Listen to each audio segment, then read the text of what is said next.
Hello, New Orleans. You're listening to the Sports Coma, your new #1 podcast on everything Saints, Pelicans, and a lot more. And now, here's your host, Big Q and the guys. What's up, sports world?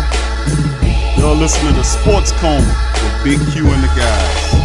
Intense and entertaining sport talk on the Saints, the Pelicans, and a whole lot more. Tonight, we're going to be talking about a few topics dealing with Sheldon Rankins' injury. The Saints released the second unofficial depth chart roster. We'll cover that. We'll cover and give our expert analysis and takes on who we think what should happen with the defensive tackle position, among other topics. But before we dive on in there, let's mention our sponsor, the Posh Lifestyle store, which offers great water filters at great prices actually. Healing magnetics, healing crystals, jewelry, clothing, books, DVDs, organic supplements, vitamins, minerals, beauty aids, beauty products, and much, much, much, much more. They offer free shipping on most of their items when you spend over $100. And like I said, you can check them out. They have a lot of great deals at the poshlifestyle.com. So check out their website at Shop the Posh Lifestyle. Remember, life is spelled with a Y, L-Y-F-E. ShopThePoshLifestyle.com with the logo, love what you do. Also, before we get into our program, if you enjoy this program, please, don't make me keep sweating here. Donate to the Posh Lifestyle, thePoshLifestyle.com. You can go to thePoshLifestyle.com, same site, and you can go to the donation area and you can donate to our show through thePoshLifestyle.com as well. Only thing you have to do is look for the Sports Coma with Big Q and the guys. Our banner is there. You just locate that in the product listing or hit the search box, and you could be able to donate anything from $1 on up. And like I said, if you enjoy this good programming, this entertaining takes from us, you can help keep us going by funding us through donation. Like I said, we all are big lovers and believers of the law of attraction. And so we would appreciate if you was to donate and help us to grow our platform. Switching gears, I like to make mention of a very important issue dealing with the area which we live at in the Gulf region. Our prayers from the Sports Coma with Big Q and the guys is coming from all of us. Our prayers go out to all those affected by the flooding, by the massive flooding. Of those who lost their lives is up to 10 people according to recent reports, and thousands of people that were affected by flooded out homes and being relocated. Our prayers and thoughts are with those people, or with you. And keep your head up, stay prayerful. And also, we like to report that the Saints and the Pelican organizations are offering help with the flood relief in conjunction with the United Way, the Second Harvest Food Bank of New Orleans, and other support groups to help with clothes, food, shelter, etc.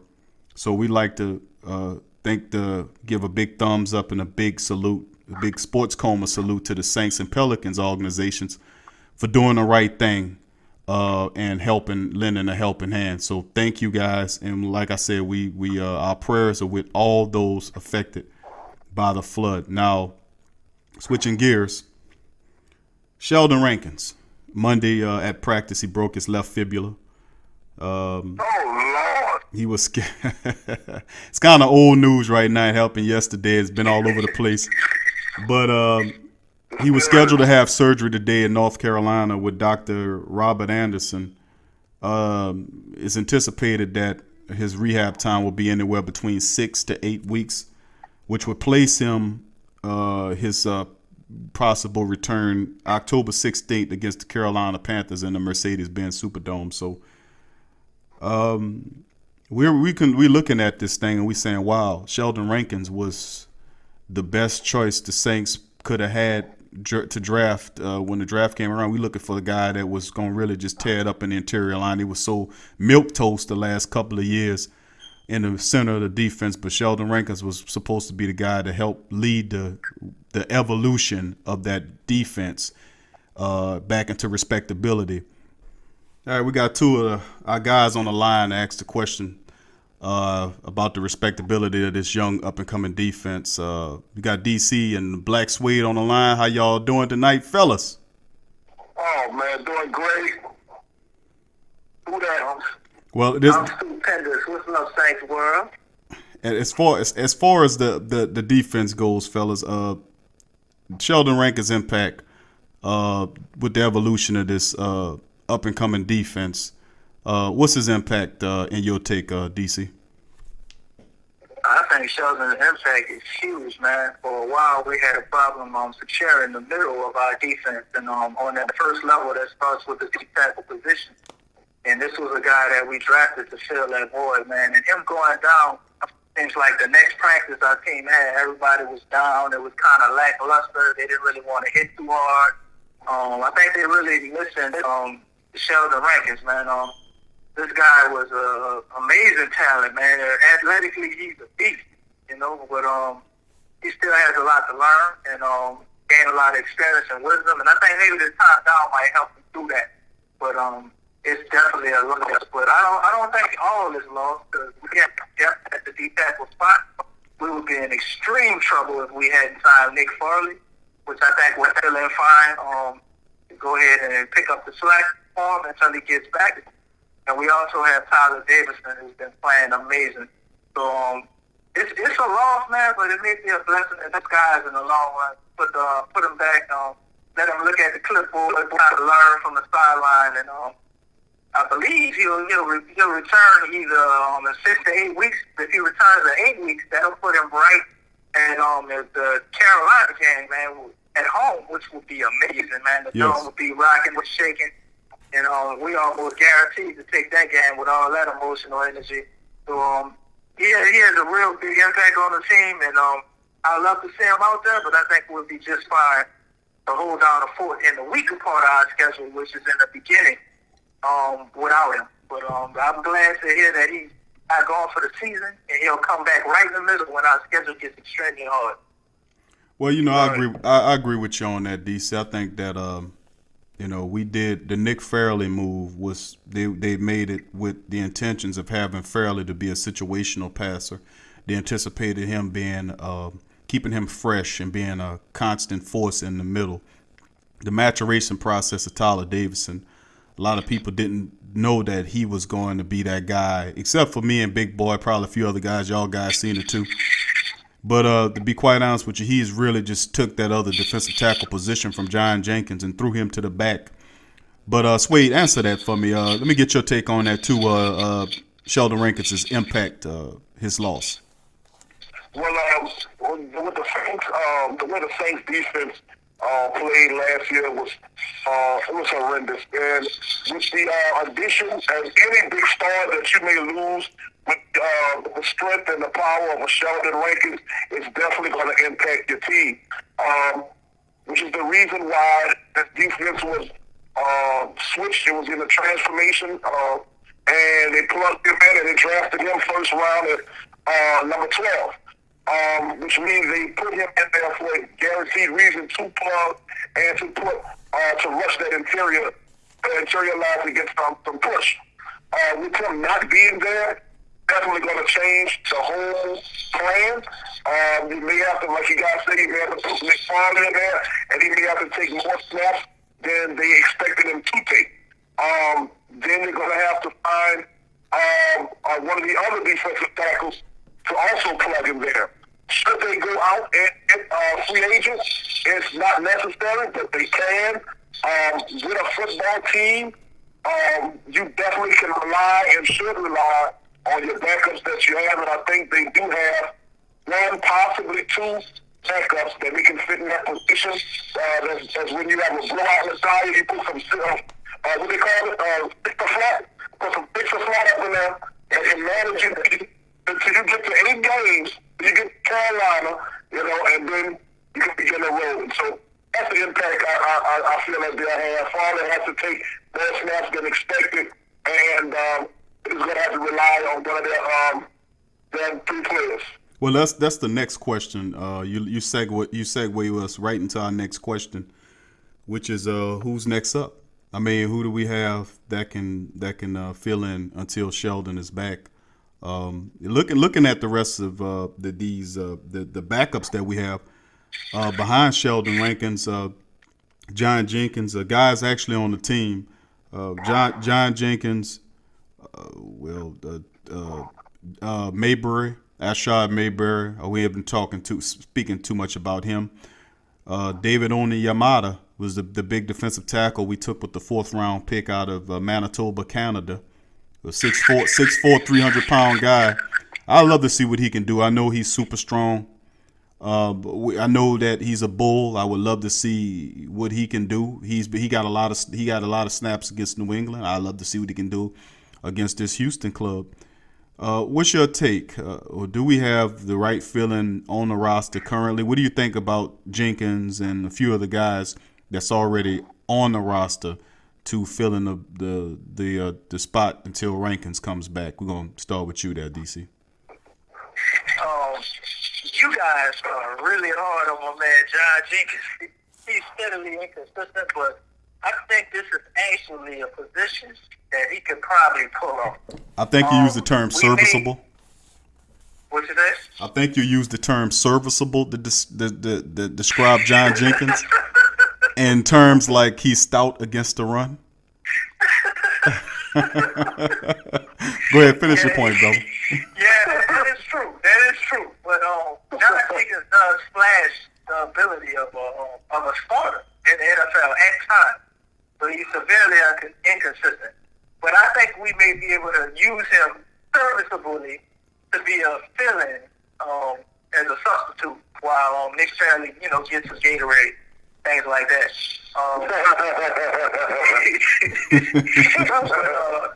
I like David Onyemata getting a little time too, man. He's a rookie, and I think the Saints, especially on the offensive line, we have a ability to kind of throw our rookies out there into the frying pan on the line. So maybe that's something they might try to do at the D tackle position. But we may also have to go in free agency and just get a body, man. Get a guy that's experienced, that can come in, stay in his gap, not make mental mistakes. Also, just in case David Onyemata is just not panning out.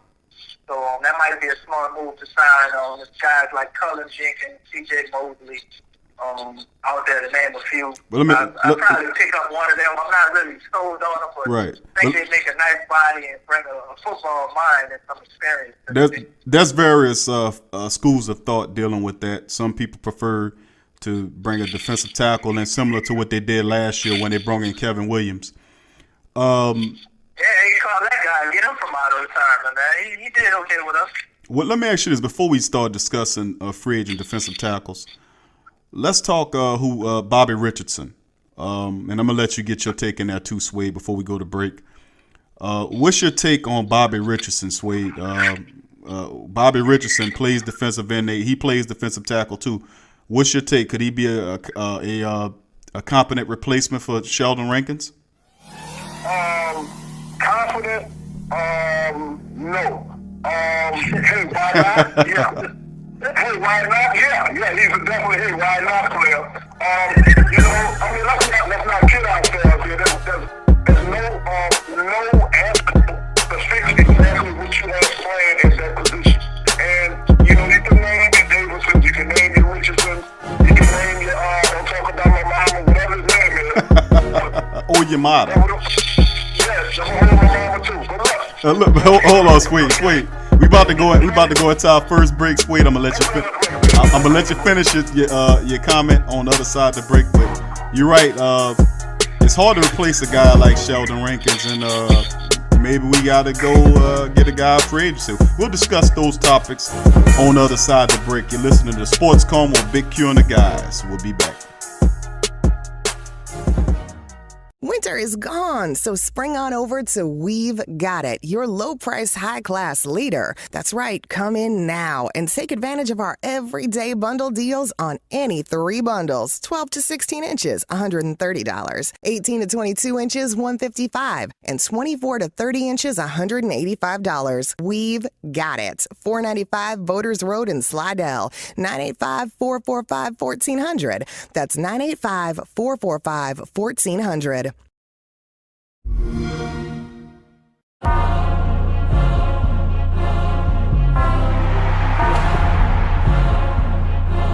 I'm the flyest in the world. I'm the flyest in the world. I'm the flyest in the world. Who you know that's better than me? Nobody. Be the playmaker. Madden NFL 16. Game not yet rated. Hey, I'm Paul, and I used to ask if you could hear me now with Verizon. Not anymore. I'm with Sprint now, because guess what? It's 2016 and every network is great. In fact, Sprint's reliability is now within 1% of Verizon. And Sprint saves you 50% on most Verizon, AT&T, and T-Mobile rates. So I switched to Sprint, and millions more have too. Can you hear that? Don't let a 1% difference cost you twice as much. Switch to Sprint today. What up, America? This Big Q from the Sports Coma, letting you know that you can follow us and the guys on Facebook, All Saints and Pelican fans, also on Twitter, Instagram, and YouTube, the Sports Coma. You can also download our podcast at podbean.com. So check us out for all the intense and entertainment talk on the Saints, the Pels, and a hell of a lot more. Only at the Sports Coma, you heard me?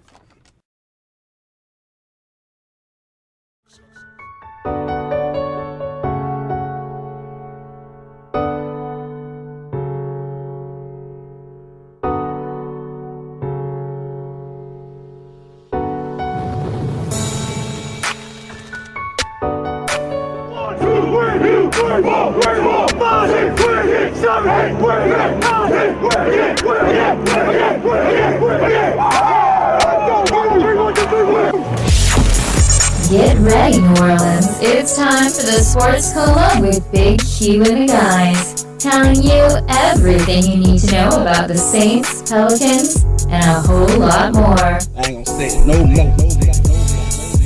We're back with the Sports Coma, going in our second segment. Sports Coma with Big Q and the guys. Swade and DC on the line. We talking the replacement of Sheldon Rankins, man. Bobby Richardson in particular. Swade, you got the mic, baby. Well, I just, like I said, man, with any all these guys that we have with the Richardson, your Davidson, and Hoyamada, Tomato, whatever I go, I think the best option is none. It's none, and it's just going to be a void there for the time being. There's going to have the next man in line. And if you want to look at free agency, there is Sammy Lee Hill. Sammy Lee Hill is out there in free agency, waiting to get picked up. I don't know how the salary cap money looks, but I mean, if with that void missing, if that defense was a 10. Now I say it can possibly drop to like a 17-20. Wow. With that void missing. Yes, that's a big piece in my opinion, because that's the reason of getting the turnovers for my quarterbacks, for my backfield. Wow. To get the inside push. Wow. And that's just how I feel about it, sir. Oh man, that's impressive. I mean, I know Sheldon Rankin is really important. That's really his addition to the team this year was by far probably one of the most biggest talked about acquisitions as far as the Saints is concerned. I mean, we knew camp came around, the smaller camp, the OTAs, and then the mini camp. Mike Thomas made his name famous, but we in Von Bell, of course, we knew what those guys were doing. But Shelton, man. Sheldon Rankins, that guy right there, man, was anticipated to be the building block, a key building block, and it's just really surprising to see that you have that you had him that much of an impact on a defense to go All from the defense, huh? lose 5 Yeah. spots or so. That's impressive. DC, what's your take on that? Who do you believe in? I feel like I'm going to a Saints funeral or something. We need to do a line or something.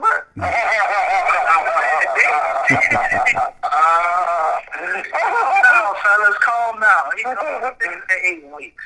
Now, Why you going 6 to? Yeah, 6 to 8 weeks, man. 3 of those weeks are composed of the preseason. So we got another 5 weeks.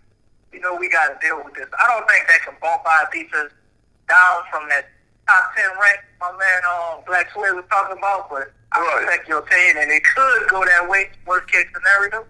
But I have confidence in Nick Farley, man. When we picked this guy up, if you can look at bringing him back to form than what he was in Detroit, man, him and I'm forgetting this guy's name, Dominican Sue, together, man, they formed the top defense. And maybe about 2 years ago. That's not that long ago. And it was anchored on that front line with Nick Farley and Odamaka Sue.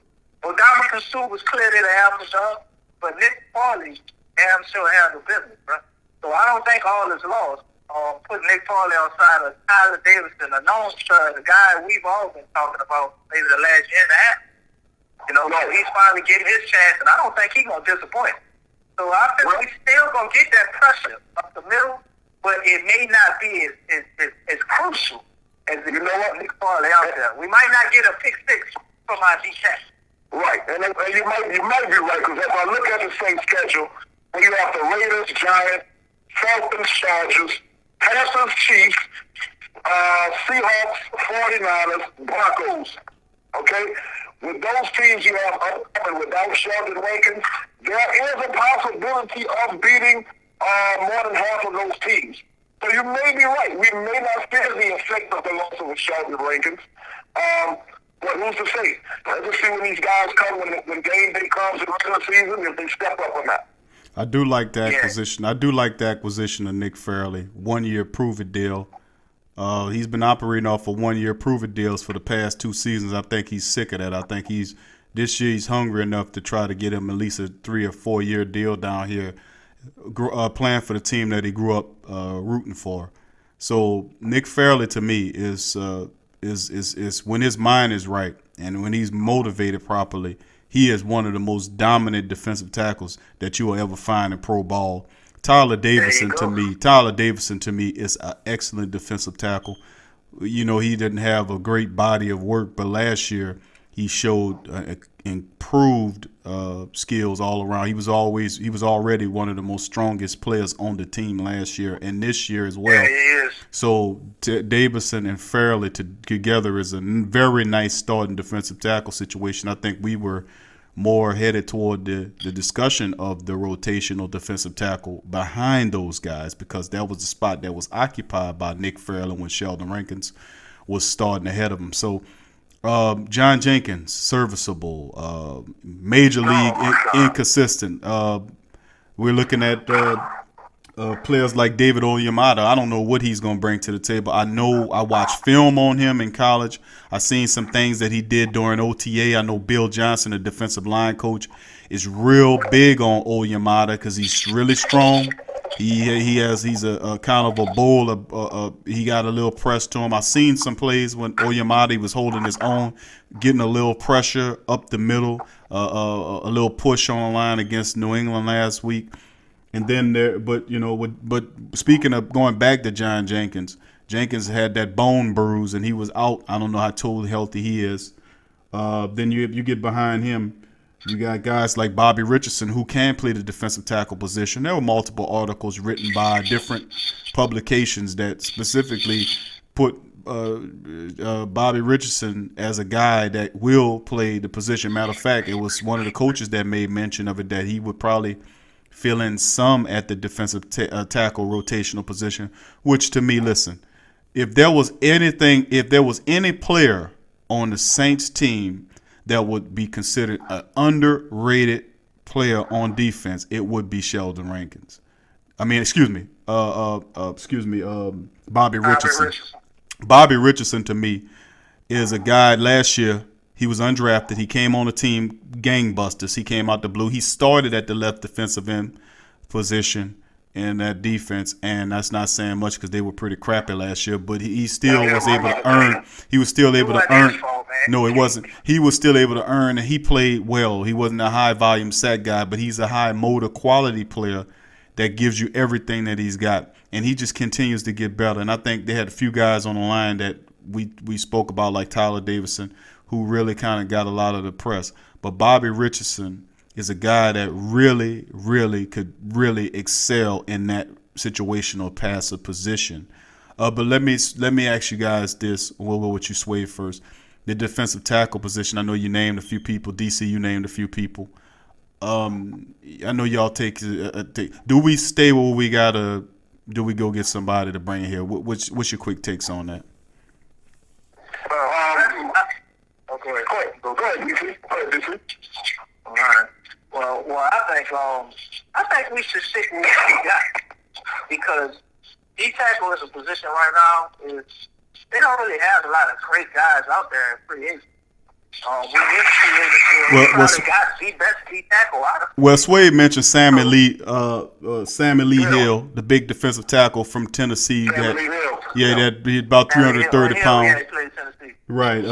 Then there's Henry Melton out there, former Dallas Cowboy player played with the Bears a little bit. How sold on y'all on Tony McDaniel. Player's ability? Well, you're looking for a player that basically will bring to you what Kevin Williams did for you last year, which is you bring a defensive tackle in. He works with the younger guys, and he does what he's been doing, which is just be stout against the run and provide somewhat of a pass rush in the middle. Might not be a pass rushing defensive tackle, but you damn sure ain't going to run on him.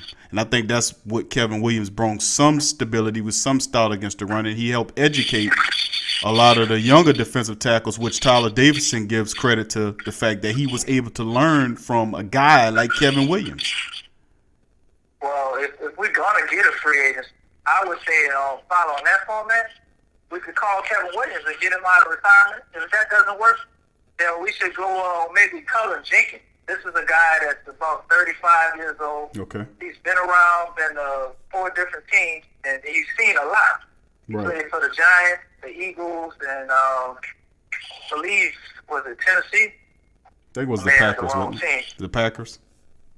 The Packers, that's what it is, the Packers. So 3 different teams, and could possibly be his sport. This is a guy that can bring a lot of experience, knowledge, and wisdom. And the other guy I brought up was Jay Mosley, because I feel pairing him, maybe if Tyler Davison needs a breather with Nate Farley, a guy that he's comfortable with, knows his game, probably can coach him up a bit. We may be able to get a little bit out of him, being put in his comfort zone, and somebody that probably already showed him the ropes. I like that. I like that last call. C.J. Mosley is definitely a guy who can play the run. You know, I've seen him rush the pass as well. That and then he's familiar with. He's played with the big guy Nick Fairley. So I do like that pick. What's your take, Swade? I say you should pull out your Vance Cadet on the line and put him out of misery. That's what I do. I mean, in all actuality, like I said, I started from the get-go. I mean, it's not. I don't want to fool myself. I've seen a couple of these guys play last year. We've seen the ability that it's possible that you can get better, but I mean, not that better in order to fill that void that's there in the line. Should they go draft somebody else? Should they not use what they have? I mean, depending on the money, you're teetering tolerant. I mean, if you don't trust them as being your second guy, then why have the team in the first place? So, I don't know. Yeah, I see your take. Plus, the Saints cap situation, right now, I don't know what they're looking at possibly doing. From all indications, it appears that they're just going to work with Bobby Richardson at this time, and maybe rotate Oyamada, Ashard Mayberry. Then you got Shaughnessy. Right. Then you got Shaughnessy, who can play a little tackle too. So they got a few utility players they can rotate in there before we look to the free agent bench. But we about to go into the commercial. We'll talk about some more. We'll talk about the Saints released the second unofficial depth chart. It's Sports Coma with Big Q and the guys. We'll cover that after the break. Stay with us. We there. Nah, man. I'm not retiring. I'll still break that old man's ankles. I'm still gonna knock down turnaround jumpers all day. That ain't changing. Man, I drop threes on them all night long. All night. All night. I'll drain threes on you all night. Man, I dropped 82 on you. I've been Kobe for like 14 years. I've been him for 16 years. I won like 15 championships. I've been Kobe for as long as I can remember. Dude, you're 8. Nah, man, I'm not retiring. I hate Kobe Bryant. I love that Mamba face. I hate that Mamba face. I'll dunk on fools. I'll still hate Kobe Bryant. I'm still gonna hate him. He's not done. This doesn't change a thing. I am Kobe. I am Kobe. I am Kobe Bryant. I'll still be Kobe Bryant.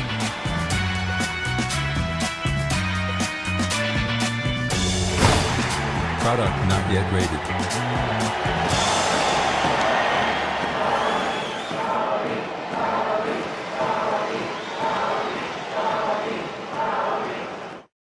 The 6, Raptors, Diamond, Key, New Ride, Old Ride, Bad Times, Good Times, Young Money, New Money, OVO, 29, 29, 29, Best I Ever Had, Worst Behavior, Old Crib, New Crib, October, Sound, Festival, Album Time Again or Acting Time Again, My Friend, My Friends, Younger Me, Older Me, Me as Manny, Me as Jimmy, Me as Drake.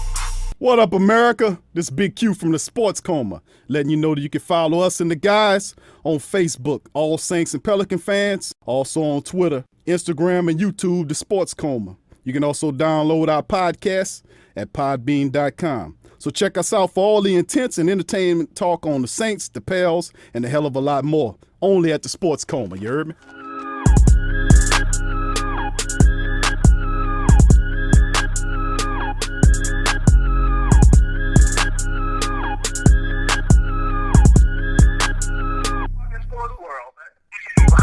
All right, we back with the Sports Coma, Big Q and the guys going into our third segment. And off air, me and the guys were discussing some of the players on the Saints' unofficial depth chart. They just released the second unofficial depth chart with a few changes in there. But of course, you know the Sports Coma, Big Q and the guys, we're going over and we're going to tell you how we think it should go. That's how it should go. But we're going to give you our takes in just a second. I'm looking at a few of these, a couple other news that I won't bring to y'all attention. You know we're matching up against the Houston Texans coming up this Saturday. And Dennis Allen, the defensive coordinator, was a guy, he was speaking about getting that defense to go after and get some turnovers. Well, hey, I thought that was the idea, is to get turnovers when you put them guys on the field, whether you're stripping the ball out of there, picking the ball out of there, doing whatever you got to do to give Drew Brees extra opportunities to score is always a fantastic thing to do. And many times people like to talk about stopping the run or getting interceptions or what have you. But, you know, let's not underestimate stopping the run like the Bill Cowher mentality, forcing your team to become one-dimensional, but getting those turnovers, whether it's strips or whatever it got to be, to give extra opportunities to a offense that's going to be a top 3 offense in the league, giving Drew Brees more opportunities to score. To me, that's always a win-win. Will keep your job safe and keep the media and guys like us off your butt. So that's just a little tip if you didn't know. But that's what Dennis Allen was speaking about, trying to get more pressure on Osweiler coming up Saturday. But let's talk unofficial depth chart with Black Suede and my man DC. Guys, y'all had a chance to take a look at the Saints' second unofficial depth chart released the other day. What's your take? Do you see anything in particular that you agree with, that you don't agree with? We're gonna start off with you, DC. Man, I know what I don't agree with. How in the world did they have the $50 million tight end that you love, man? Tell him, man. They had him at number 4. I mean, you got Jack Tabb was in front of him. Well, can you explain that, Mr. Q, sir? Yes, sir, I can. Yeah. Can you explain that? Yes, sir, I can. If for those who don't know, Mr. DC is not a fan of the $53 or $54 million contract issued to Kobe Fleener. I was quoted in the previous show saying they might have overpaid him by $5 to $10 million. That I do agree with that. I think the fact that Kobe Fleener is it's an unofficial depth chart, which means I think they probably won't see more of the other guys. Now, I'm not too mad at the contract given to Kobe Fleener as opposed to the contract they gave to Josh Hill. I believe that Josh Hill shouldn't have been on this team. I think Josh Hill didn't show us enough over the years of being on the Saint for them to match the tender that the Chicago Bears had gave to him to bring him back. I really didn't think so. I would have been happier if they would have brought Ben Watson back as a veteran presence behind Kobe Fleener than would to have Josh Hill, because at least I know that that the guy can actually catch. So, I mean, looking at Josh Hill, I just think that he's one of Sean Payton's favorites. That the year before, last year, he was given the starting position as a starting tight end. He sucked, to be polite, and Ben Watson took advantage of it and was able to take the position in preseason, and he held on to it all the way into a All-Star year for Ben Watson. So, to me, I think this is an opportunity to see what Josh Hill has. Nobody's talking about the deal that the tender that the Saints matched to keep Josh Hill. I think they paid too much for him. I think they would have done better just bringing Watson back, or or developing one of those young tight ends that's behind them guys. So that's my take on Josh Hill. I think they just want to see more of what Josh Hill could do, because he hadn't shown us too much. DC. Yeah, I understand what you're saying, Q. And I'm going with what you were saying, DC. Not because you're going, sir. Well, yeah, that was my major gripe with it, but I understood that probably was an error because they corrected it maybe 5 hours later, just messing with cheap. A lot of the other moves, it seems to be it's a depth chart they're sitting up for the preseason, man. We try to get a look at a lot of these younger guys. I saw one of my depth charts, I don't know if that was correct, though. It looked like Andrew's feet was out of the starting lineup. Did you guys have the same thing on your depth chart? Yeah, he was moved from the starting left tackle, but he was moved to the right guard position. Right. Okay. Well, that was tough again. Is we got the same thing. We going with the guard for the Zach Street. Zach Street. I mean, is he ever gonna come with? Can we have him out, like, for a preseason game where we just don't start him? I mean, he might try that. I don't know. I think usually what the Peyton's trying to do get some stability in that offensive line. He finally gets Armstead back healthy. Lolito, to me, Mr. Skates, the guy that gets pushed around like he's a vending machine. I just think he's a guy, man, to me that I don't think he should have the left guard position. It's just terrible. I think that's a bad move to have Lolito there. Sooner or later, he'll be replaced by Calamente, probably within the second or third game when they can see that they can't run the ball to his side, and when guys are tossing him around like a rag doll, that eventually Calamente will probably come in there and play. Of course, Andrews Pete at right guard. We've had discussions about this on this. I've got quite animated a couple shows ago about Andrews Pete moving from left tackle to right guard, and then if Street out, they play him at right tackle, which gave Zach Street the name Mr. Untouchable, a.k.a. the Godfather. Nobody is allowed to challenge Zach Street for his position. Nobody, you cannot touch the Godfather. Obviously, that's what's going on. Now, he might get injured, and then they'll, of course, slide Pete over to that right tackle position, but I don't know if a handshake deal was done or whatever, but that's how I see it. Let's hope for that to get him out of there, man. That seems like the only way he's going in with on the card. Yeah, you got to sign a petition going on his card. But let's not forget, brother. With this new roster, this new depth chart that we have, I have to mention that my man Marcus Murphy jumped ahead of Travaris Cadet on the punt return of depth chart. Okay, and sooner or later he's going to get the kick returner. He already passed him in the running back position on the first depth chart. Yes, he did. I hit the 2 mile horn. Y'all know how it is. The beat. we're watching Travis Cadet slowly slip in the darkness. Well, we gonna make mention of it. We're gonna still say it's still unofficial, but Marcus Murphy has done a terrific job. I think he's done more than Travis Cadet has done. Obviously, Tommy. Obviously, obviously. Can I get some Travis Cadet stats, man? This dude been playing since what? 2012. 2012 at 3 yards and carry. Right, it's no, I mean, it's a year at 5 yards. Right. Average. Whenever Steve have on Sean Payton, it's the same thing that Travis Cadet have on Sean Payton. Nah, I can tell you that, man, because we let Travis Cadet go. And he right. I think to the Patriots and came back. I think he might be a good yes, man. Right, he might not be a stronger case.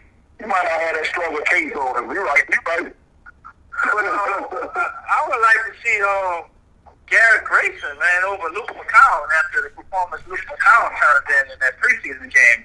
I'd like to see a little bit more Garrett Grayson than as our backup, man. But Luke McCown holding strong, and I do appreciate what he's actually done in live game action. But preseason, maybe they could have, pushed him down to number 3 to see what we got. But Jules could be heir to the throne of Drew Brees, man. I really feel like it's the time to kind of throw this guy out there right now and really see what he's made of. Because we might have to use another draft pick next year on the quarterback. I don't know how long Mr. Brees is going to be around. I definitely agree on using that draft pick on the quarterback. But the actions of Luke McCown last game, it kind of looked like he didn't take it serious. Like he's actually just toying on the field. Like he knows, dude, you're not going to put Grayson in front of me. He's not going to do that. It's like he knows this. That's how he presented himself on the field last year. Well, you look at what the Saints did with Luke McCown. What they did. They gave him a 1-year deal. That was telling of what they thought of Garrett Grayson. He hadn't shown them much. He looked a lot better in camp, more confident. Obviously, being here, he has his maturation process. It's a lot of pressure on that kid.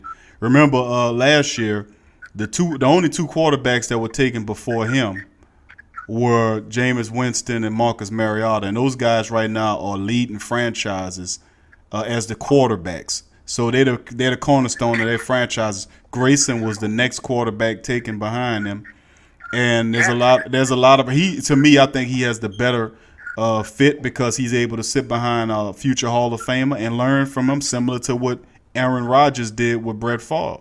So hopefully, and that's who they compare him to. They compare him to Aaron Rodgers. He is a guy. I'm gonna tell you, watch a tape on Grayson.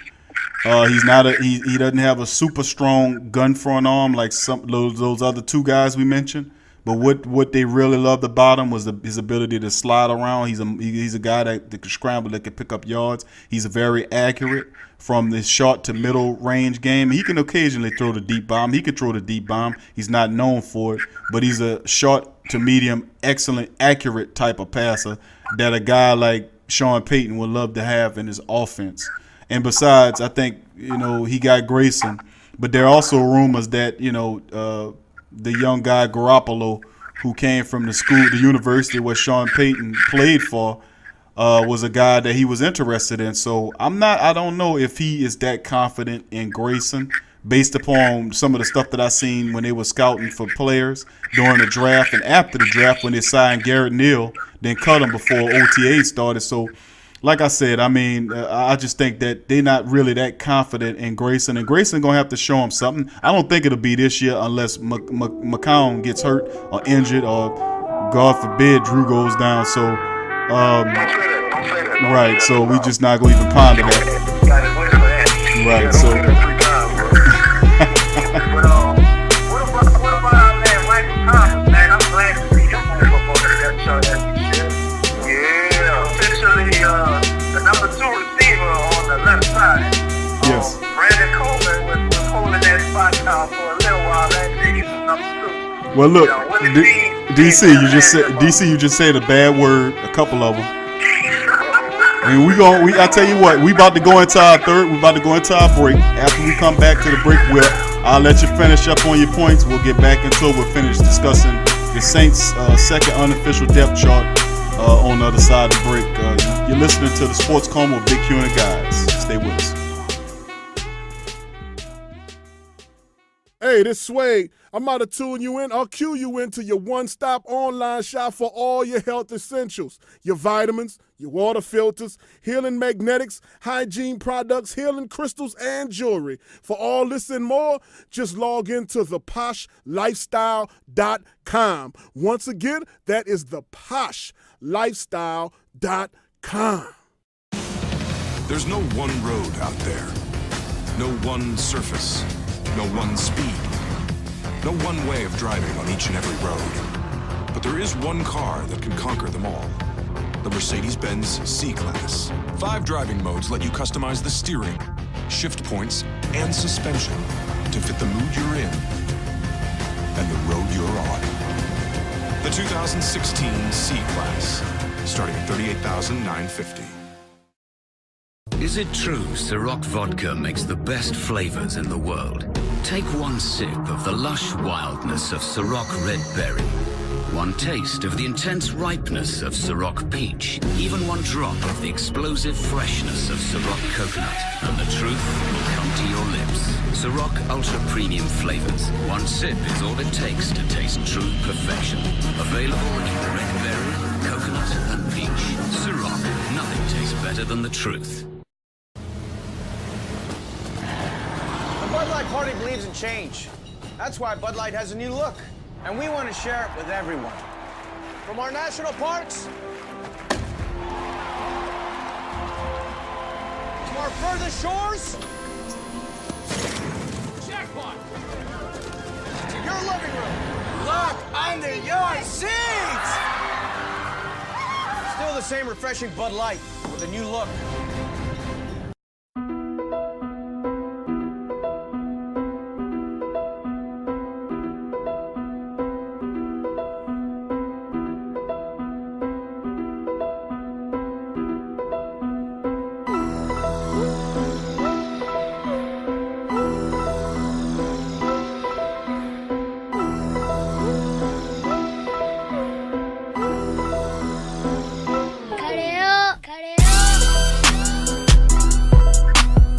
Welcome back to the Sports Coma with Big Q and the guys.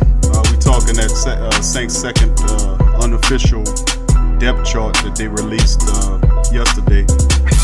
We're covering it, and DC was talking about the wide receiver positions.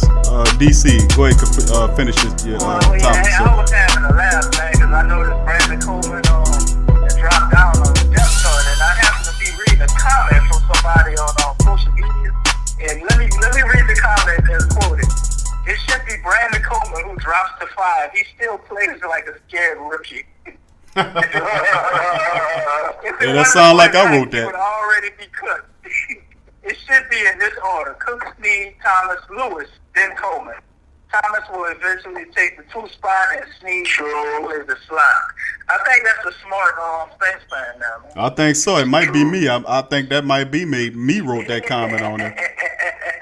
Because I concur. I concur 100% with that. I believe, and just to let fans know out there with Sport Cone with Big Q and the guys, we are going to release our very first Saints unofficial depth chart rankings. That is coming soon. We're going to be releasing that to our social media, to Twitter and Facebook. We also got a few other rankings that we're going to do that'll be coming soon. We'll be announcing those as well for you guys to follow along with us. But yes, it's and also a bubble list from us, from Big Q and the guys. We'll have a bubble list of players that we believe that's on the bubble that won't make the cut. As you know, after this upcoming game Saturday, there will be a cut, that first cut of players off the team by, I think it's Monday or Tuesday of the following week, that some of those players will get cut. So the first cuts are coming.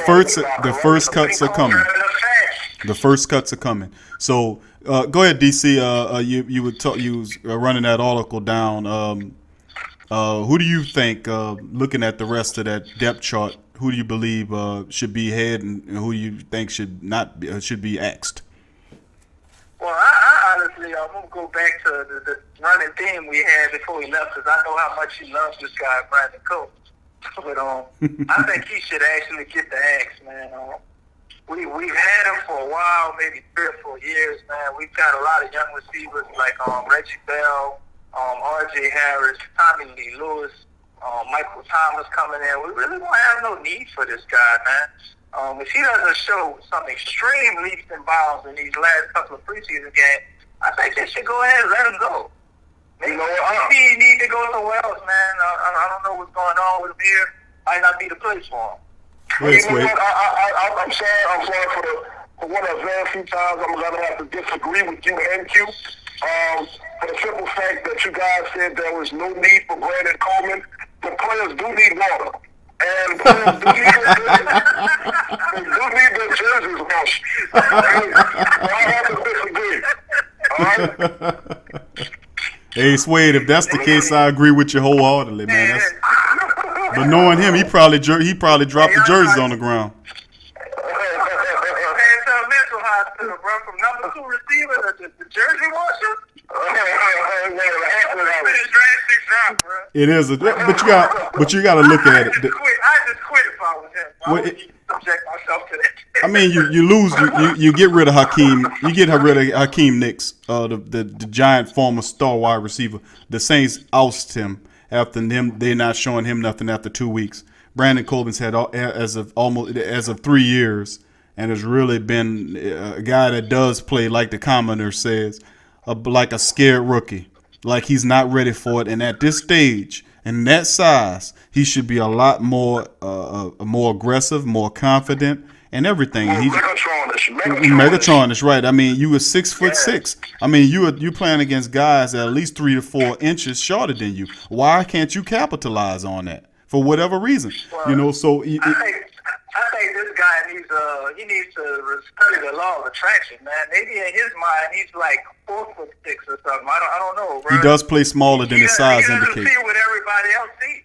He doesn't see himself as everyone else does. So. Wow, that's interesting.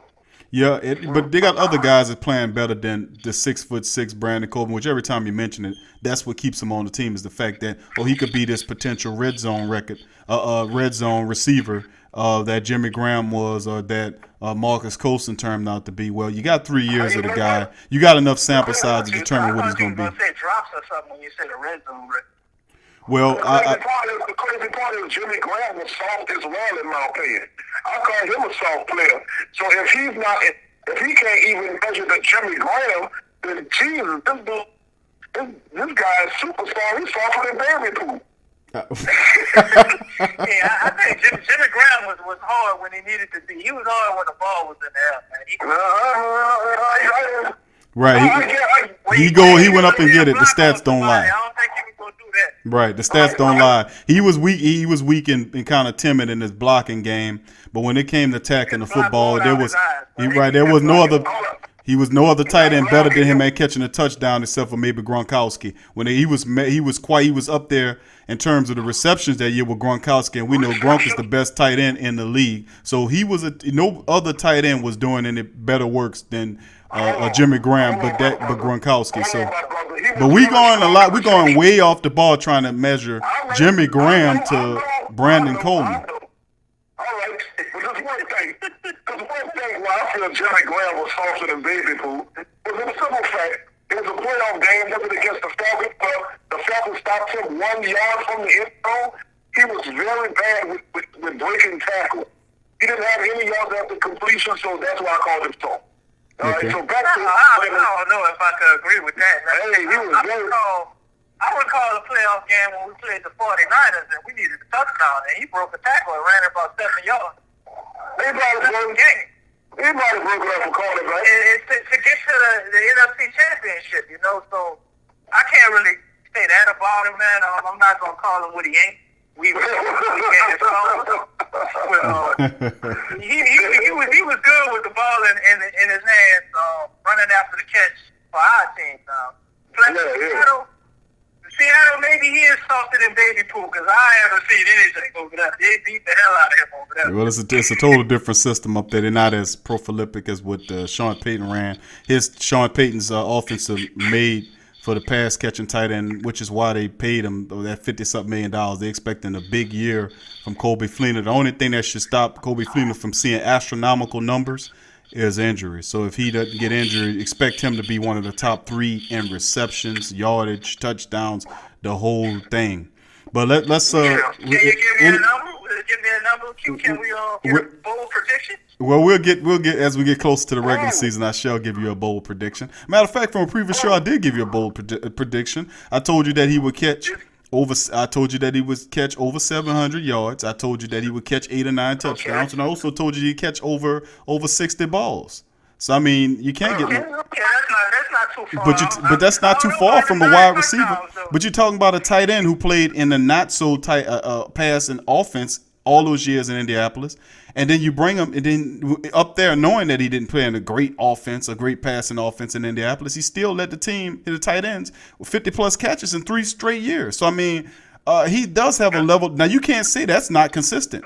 So I mean, but you're looking at okay. So you move. He was playing with a quarterback that he played with pretty much for the last 7 to 8 years. That's true, but it's a difference between Andrew Luck and Drew Brees. Drew Brees has total command of this offense when he's in there, and he has the ability to turn people who we don't know, Willie Snead, Lance Moore, Pierre Thomas, those guys into stud names, household names. That's what Drew Brees does. He creates household names with his ability to spread the ball around.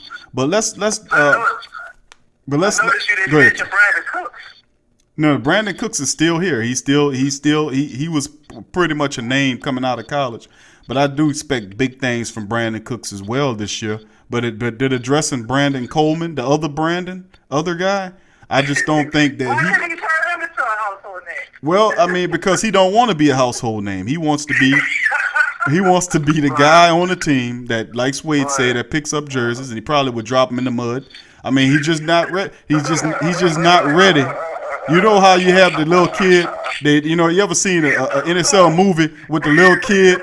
And the little kid get ready to sing, and he'd be ready to sing, say, okay, yeah, your part in the role is coming up. Then the curtain goes up. Then the little kid looks and see everybody looking at him, and he's ready to sing, and she forgets her lines. That's Brandon Coleman. That is Brandon Coleman. Okay, so let's talk. Yes. I take it back. I hope Brandon. I really hope Brandon Coleman takes the team, bro. I love this.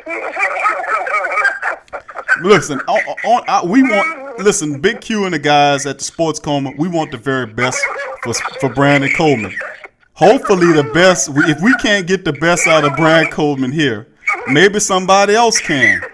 3 words. Remember this from a previous show, fellas? The 3 words? Remember the 3 words I said when we talk, what that comes to mind with Brandon Coleman.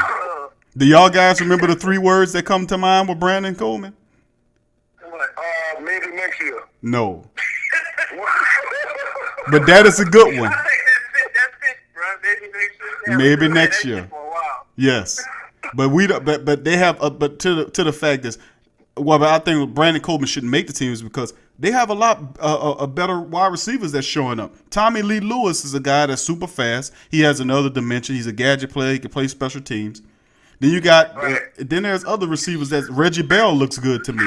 Then another guy that looks terrific to me is R.J. Harris. I mean, they got real good wide receivers out there that we don't need to be feeling intrigued about a wide receiver who's like a timid school student sitting in front of a crowd not ready to sing.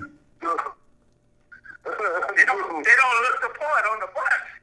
They don't. But what good is you looking the part? But when you get out there, they find out you're, like Sway say, you're softer than baby poo. So, I mean, that should be a comment that should be caught. Bro, we need that guy, man. So when they get off the bus, they can go, I don't want to go in.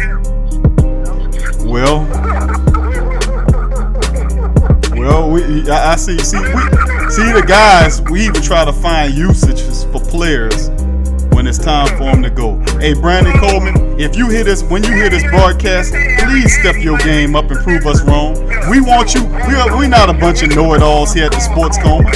We're not a bunch of know-it-all here at the Sports Coma. Brandon Coleman, when you hear this show, let this be motivation for you to step your game up and become the player that everybody see that you're supposed to be. Now, that's a challenge from me. That's a challenge from Black Suede, and that's a challenge from DC and the Sports Coma. Step your game up, man.